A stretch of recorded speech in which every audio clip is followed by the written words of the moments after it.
Katrina from Different Drummer Dance here. It's Tuesday, you know what that means. It's time for a Tip Tuesday.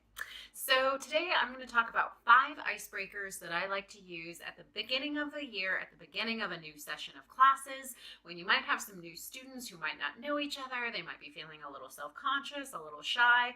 So these are 5 great movement and some are singing, some are acting activities that will get everybody giggling and feeling comfortable for the new classes that you might have coming up this year. So the first one I call the toilet paper game, although you do not have to use toilet paper. But what you do is you take a roll of toilet paper and you tell your kids, have them sit in a circle and tell everybody that they have to take at least 1 square of toilet paper, but no more than 5. If you don't want to use toilet paper, that's totally fine. You can use ribbon, you can use sheets of paper that you cut up.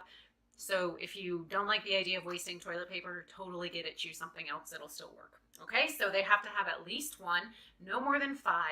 And then after everybody has chosen, this is important, they have to choose first. Then you tell them that for every square of the paper that they've chosen, they have to share 1 thing about themselves. So if I chose 3 squares of paper, I might say that my name is Katrina, I really like the color turquoise, and that I'm obsessed with dogs. And that way everybody gets a turn. Number 2 is called Heads Up, Heads Down. And this is a fun and silly one that I got from an improv class that I did once. So again, you have everybody stand in a circle. And when you say heads up, everybody brings their heads up. When you say head down, everybody brings their heads down. But the catch is they have to look at a certain person when they bring their eyes up. So they have to direct their gaze right away to another person in the circle. They can't look off at the distance or at something else in the room. It has to be at a person. Now, if the other person that they are looking at when they make eye contact on the heads up is also looking at them, that pair is out. So the idea is to make direct eye contact right away. This is a fun and silly one. When I do it with my students, they always love it.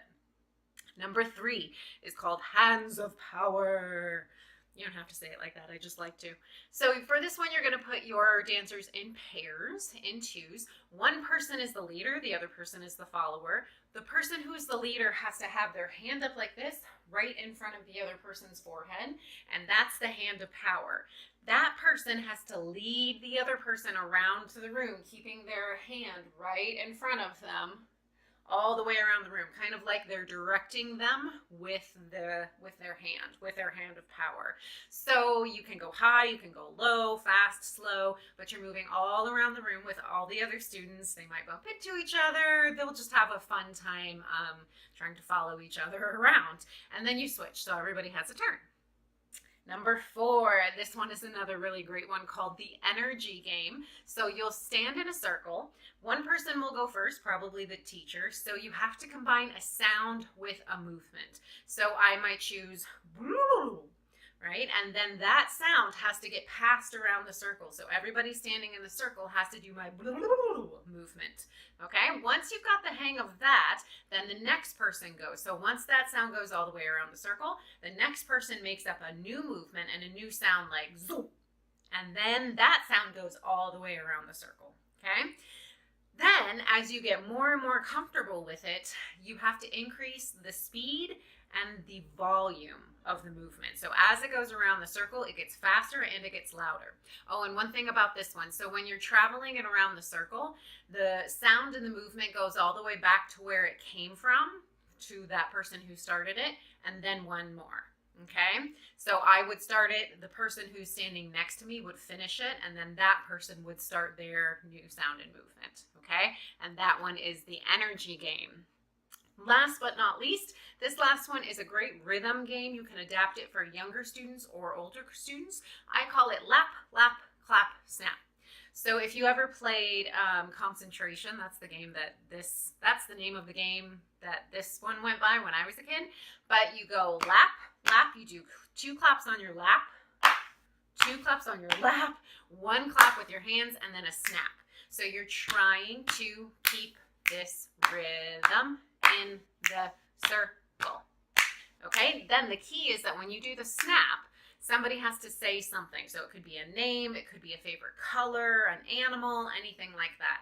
So they have to say it on the snap, and you're working towards not missing any beats.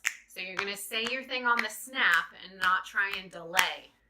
Bear, right? You want to say bear, and then the next person, parrot, whatever the thing is. Now, if this one is a little bit too challenging for some of your younger students, you can adapt it to just do lap, lap, clap, tap, or you could just do lap, lap, clap, clap, and have them say it on the second clap. But it's a really fun one to teach rhythm, and again, it's a great icebreaker to get everybody giggling and having fun and ready to dance. So I wish you all the luck if you've got new fall classes coming up. One thing before I let you go, I'm going to be starting a Different Drummer Dance online store, and I would love to hear what you would like to see there. I'm all about creating connection and community, and those sites and the store are really going to be for you teachers and dancers and educators out there. So I'm going to leave a link below about where you can go to fill out a poll and let me know what you would like to see on the online store, okay? Coming soon. So I hope to see you again next week, and happy dancing. Bye.